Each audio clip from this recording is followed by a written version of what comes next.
Revision everything में एक बार फिर से आप लोगों का बहुत बहुत स्वागत है। तो कैसे हैं आप लोग? आई होप आप सब बहुत ही अच्छे होंगे।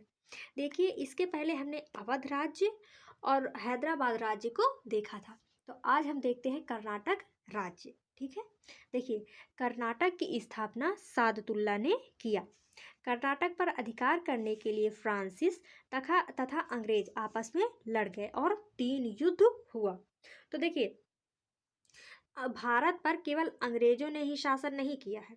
उस समय पुर्तगाली, डच, फ्रांसीस, अंग्रेज सब ने भारत पर कब्जे के लिए आपस में ही युद्ध किया और इसी युद्ध में फ्रांसीस और अंग्रेजों के बीच भी युद्ध हुआ, जो कि कर्नाटक में हुआ। ठीक है, तो देखते हैं प्रथम कर्नाटक युद्ध या फिर प्रथम आंग्ल कर्नाटक युद्ध। देखिए, इसके पहले जो अंग्रेजों के साथ युद्ध हुआ था, जैसे कि आंग्ल मराठा युद्ध, तो वो भारतीयों के बीच हुआ था। लेकिन जो कर्नाटक युद्ध है ये फ्रांसीस और अंग्रेजों के बीच में हुआ था। ठीक है, तो देखिए, प्रथम आंग्ल कर्नाटक युद्ध 1746 से 1748 के बीच में हुआ था। इस युद्ध का कारण ऑस्ट्रिया के अधिकार को लेकर अंग्रेजों तथा फ्रांसीसियों के बीच हुआ था। ऑस्ट्रिया का उत्तराधिकारी का युद्ध एला सापा की संधि के तहत समाप्त हुआ। इसी संधि के तहत भारत में प्रथम आंग्ल कर्नाटक युद्ध समाप्त हो गया। तो देखिए, भारत में जो फ्रांसीस और अंग्रेजों के बीच युद्ध हो रहा था, इसका कारण भारत में था ही नहीं। इसका कारण था ऑस्ट्रिया पर उत्तराधिकार का युद्ध। तो जब ऑस्ट्रिया पर अंग्रेज और फ्रांस दोनों का युद्ध चल रहा था, तो वहाँ पे तो ये लोग लड़ ही रहे थे, साथ में भारत पर भी ये लोग लड़ने लगे। ऑस्ट्रेलिया और माफ़ कीजिएगा, फ्रांस और अंग्रेज। तो जब वहाँ पे युद्ध समाप्त हुआ ऑस्ट्रिया में, इन दोनों का एला सापा की संधि के तहत, तो भारत में भी प्रथम आंग्ल कर्नाटक युद्ध समाप्त हो गया। तो जो प्रथम आंग्ल कर्नाटक का युद्ध था, उसका मेन कारण क्या था? ऑस्ट्रिया पर उत्तराधिकार का युद्ध। और यह समाप्त किस संधि के तहत हुआ? तो एला सापा की संधि के तहत समाप्त हुआ। ठीक है, अब है द्वितीय आंग्ल कर्नाटक युद्ध।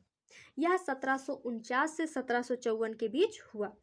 इस युद्ध का कारण फ्रांसिस गवर्नर डुप्ले का महत्वाकांक्षी होना था। इस युद्ध में यह युद्ध पांडिचेरी की संधि के तहत समाप्त हुआ। तो देखिए, जो प्रथम आंग्ल कर्नाटक युद्ध हुआ, इसका मेन कारण ऑस्ट्रिया था। लेकिन ऑस्ट्रिया में जब संधि हो गई तो युद्ध समाप्त हुआ। तो ये वहाँ पे भले ही फ्रांस वाले हार रहे थे, लेकिन भारत में फ्रांस जीत रहा था। तो जो फ्रांसिस गवर्नर डुप्ले था, इसने सोचा एक बार तो हम जीत ही रहे थे, फिर से युद्ध करते हैं और भारत अंग्रेजों को हराकर भारत पर खुद ही कब्जा कर लेते हैं। तो जो द्वितीय आंग्ल कर्नाटक हुआ, इसका मेन रीज़न जो डुप्ले था, इसकी महत्वाकांक्षी योजनाओं का होना था। और जो द्वितीय आंग्ल कर्नाटक युद्ध हुआ, यह पांडिचेरी की युद्ध के तहत समाप्त हुआ। ठीक है, फिर आगे है तृतीय आंग्ल कर्नाटक युद्ध, जो कि 1763 ईस्वी में हुआ। इस युद्ध का कारण यूरोप में चल रहे 7 वर्षीय युद्ध को माना जाता है। इस युद्ध में इंग्लैंड तथा फ्रांस के बीच मुख्य रूप से हुआ। इसी युद्ध के दौरान 1760 में वांडीवास के युद्ध में अंग्रेजों ने फ्रांसीसियों को बुरी तरह पराजित कर दिया और भारत में फ्रांसीसी सत्ता लगभग समाप्त हो गई। यह युद्ध 1763 ईस्वी में पेरिस की संधि के तहत समाप्त हुआ। तो देखिए, जो तीनों कर्नाटक युद्ध हुए, आंग्ल कर्नाटक युद्ध, इसमें से दो, पहला और तीसरा, इसका कारण भारत में था ही नहीं। इसका मेन कारण यूरोप में था।